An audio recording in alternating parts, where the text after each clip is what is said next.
रामायण का अंतिम युद्ध चल रहा था। भगवान श्री राम और रावण के बीच में महाभयंकर प्रलयकारी युद्ध छिड़ा हुआ था। वहीं पर जो कि रावण था वो अपने अंतिम युद्ध में भगवान श्री राम के हाथों मृत्यु को प्राप्त हो जाता है। और जैसे ही रावण मृत्यु को प्राप्त होता है, जितने भी देवता थे वो भी बहुत ज्यादा प्रसन्न हो जाते हैं कि आखिरकार रावण का अंत हो चुका है, क्योंकि रावण बहुत ज्यादा शक्तिशाली था, जिससे उसने तीनों लोक में हाहाकार मचा रखी थी और देवताओं में भी भय उत्पन्न कर रखा था, जिसके चलते जो देवता थे वो भी रावण से डरते थे। वहीं पर अब जब रावण मृत्यु को प्राप्त हो चुका है, तो जो रावण था वो धरती पर मृत पड़ा हुआ था। अब वहीं पे कहा जाता है कि जो उसकी पत्नी मंदोदरी थी वो वहां पर आती है और रावण के शव के पास वो विलाप करने लग जाती है और रोने भी लग जाती है। वो ये भी कहती थी कि मैंने तुम्हें कितनी बार समझाया कि तुम राम से युद्ध मत करो और उनके साथ संधि कर लो, लेकिन तुमने मेरी बात नहीं मानी और आखिरकार तुम मृत्यु को प्राप्त हो चुके हो। क्योंकि मंदोदरी ने रावण को बहुत समझाया था, लेकिन वो तब भी नहीं माना। वहीं पे जो कि विभीषण था वो भी रावण के सबके पास आता है और वो भी विलाप करता है। लेकिन जो कि मंदोदरी थी, जब वो चारों तरफ देखती है कि अब जो रावण है वो तो मृत्यु को प्राप्त हो चुका है और जो लंका है वो राजा विहीन हो चुकी है, क्योंकि भगवान श्री राम के हाथों रावण का वध हो चुका है और जो कि लंका थी वो अब राजा विहीन हो चुकी है। तो जो कि अब लंका है उसका ख्याल कौन रखेगा, क्योंकि जो रावण है वो वहां का राजा था और वो ही मृत्यु को प्राप्त हो चुका है।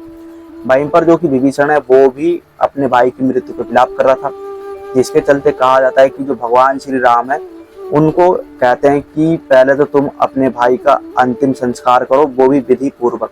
और वहीं पर जो विभीषण है उनसे भगवान श्री राम ने ये भी वादा किया हुआ था कि अगर रावण का वध हो जाता है तो मैं तुम्हें लंका का राजा नियुक्त कर दूंगा, क्योंकि भगवान श्री राम ने विभीषण को पहले ही लंका का राजा नियुक्त करने का वादा किया हुआ था। क्योंकि जो विभीषण है वो अपने भाई का साथ छोड़ के भगवान श्री राम का साथ देने के लिए आ जाते हैं और युद्ध के दौरान भगवान श्री राम की उन्होंने बहुत सी सहायता भी करी थी, जिसके चलते कहा जाता है कि जो भगवान श्री राम थे उन्होंने विभीषण को लंका का राजा नियुक्त कर दिया था। लेकिन अब वहीं पे बचती है रानी मंदोदरी। मंदोदरी जो कि रावण की पत्नी थी, लेकिन अब रावण का वध हो चुका था। तो अब जो कि मंदोदरी है वो रानी तो थी लेकिन अब बिना राजा के थी। तो कहा जाता है कि जो कि मंदोदरी है उसकी जो शादी थी वो विभीषण से तय कर दी गई थी। क्यों? क्योंकि जो कि कहा जाता है कि कई जो ऐसे सदस्य थे जो कि रावण के चाहने वाले थे, उनको ये भय था कि कहीं जो विभीषण है वो रानी मंदोदरी को अब महल से ना निकाल दे और वो कहीं भी जो मंदोदरी है उनके साथ में गलत व्यवहार ना करे। तो जो कि रावण के चाहने वाले थे उनके बीच में ये शंका पैदा ना हो, इसके चलते कहा जाता है कि जो विभीषण है उसकी शादी मंदोदरी से तय कर दी गई थी। क्योंकि रावण के चाहने वालों को ये भय था कि अगर रावण मर चुका है तो मंदोदरी के साथ कुछ गलत ना किया जाए, जिसके चलते ये भी डर था कि वो कहीं लंका पर विद्रोह ना छेड़ सके। लंका जो कि अब बिना राजा हो चुकी थी, क्योंकि रावण तो मर चुका है, तो जो विभीषण है उसी को वहां का राजा बना दिया। और जो कि रानी मंदोदरी है उनके सामने विभीषण से शादी का प्रस्ताव भी रखा गया था। लेकिन वहीं पे कहा जाता है कि जो मंदोदरी है वो जो कि विभीषण है उससे शादी करने के लिए बहुत विचार भी करती है। कहा जाता है कि वो अपने आप को एक कमरे में बंद भी कर लेती है रावण की मृत्यु के बाद। और वहीं पर जो कि मंदोदरी है वो विभीषण से शादी करने के लिए संकोच में भी रहते हैं कि मुझे इससे शादी करनी चाहिए या नहीं।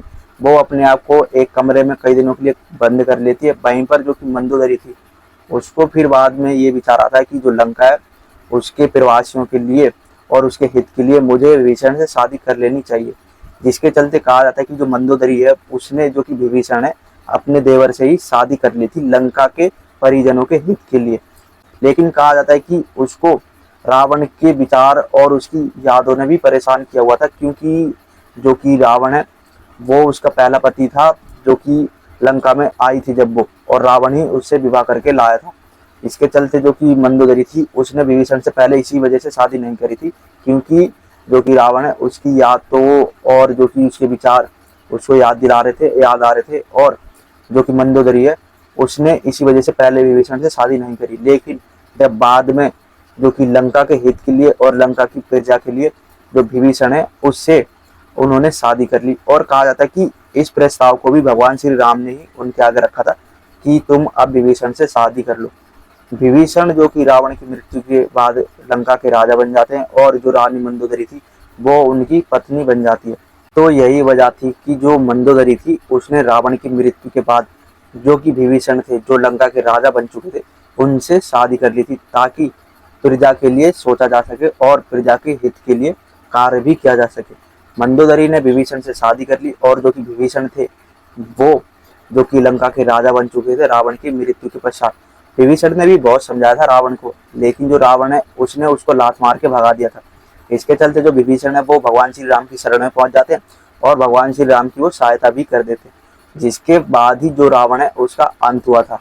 इसलिए तो कहा जाता है कि घर का भेदी लंका ढाए। उसने भगवान श्री राम को सारे राज बता दिए थे और जो कि विभीषण है उसने ही रावण को मरवाने में भगवान श्री राम की सहायता भी करी थी। विभीषण ने इसलिए सहायता करी थी क्योंकि उसे ये डर था कि कहीं रावण के चलते उसकी जो निर्दोष प्रजा है लंका की, वो भी भगवान श्री राम के हाथों बलि ना चढ़ जाए। विभीषण को ये डर था कि कहीं भगवान श्री राम लंका की निर्दोष प्रजा को भी ना मार दे, जिसके चलते जो विभीषण था उसने रावण को भी बहुत समझाया। और जो कि विभीषण था वो जब रावण उसको निकाल देते तो वो भगवान श्री राम के पास जाते हैं, उनकी शरण में रहते हैं और रावण को मरवाने का पूरा भगवान श्री राम को सलाह भी देते हैं, जिसके चलते जो कि रावण था उसका अंत हो जाता है। और जो कि मंदोदरी थी वो प्रजा के हित के लिए जो विभीषण है उससे शादी भी कर लेती है। और जो कि विभीषण है कहा जाता है कि आज के समय में भी वो मौजूद है, जो कि हमारे 7 चिरंजीवियों में लिखित है। और वहीं पर जो विभीषण है वो भगवान श्री राम के बहुत बड़े भक्त भी थे।